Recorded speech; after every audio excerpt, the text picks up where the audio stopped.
So we're now in a full-on trade war with the US. And for a lot of Canadians with their livelihoods on the line, that's what they're going to be thinking about when they go to vote. I spoke with one of those voters. Hi, I'm Harman, and I'm a high school student in Brampton. So Harman, what is the top issue for you this election? The top issue for me is affordability. So, whether it's housing, gas, groceries, student loans, affordability really is my top election issue, which I'll be voting on for the first time. Your parents are both in the automotive industry. So talk to me about how the tariffs will impact your vote. Yeah, so specifically, I live in Ontario where auto is the main industry, and both my parents work in that industry. My dad was laid off last year, and my mom is still working in auto. So, for my dad to be rehired and for my mom's job to keep going, auto is really important. And I'm starting university, so that's an added expense that will really suffer if the job stability does not exist in the auto industry anymore. What are you looking for in, a new leader? Well, obviously, if the tariffs go into effect, there will be a decrease in job stability.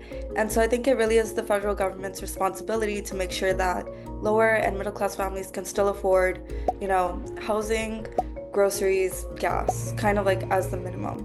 So like I live in Brampton, which has really high house pricing, either mortgages or rent. It's really unaffordable. So yes, build the homes, but make sure that those homes are affordable for the lower and middle classes.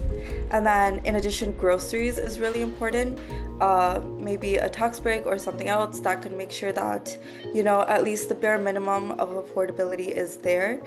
And then also there's gas, which the prices for gas recently went down with the removal of the carbon tax.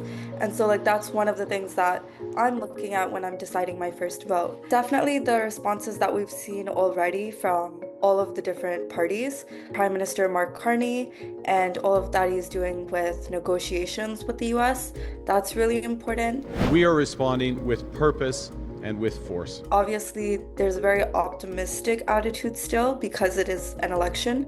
I'm hoping that maybe something could still be done about some of the tariffs that are going on for auto.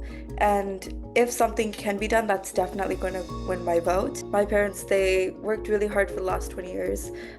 They had me and my brother. They have 2 cars and a nice home in Brampton. It really was living the immigrant dream for the last 20 years. It's only recently that affordability has become such an issue that that dream is kind of slipping away. And talk to me about your peers. Is affordability and the issues that you brought up, are these things that are important to them too?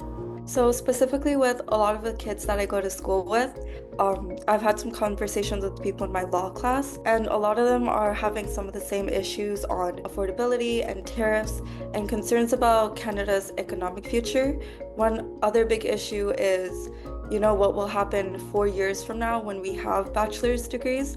Will there still be jobs for us, considering that we won't have that much experience compared to some people who've been in the industry for 20 years?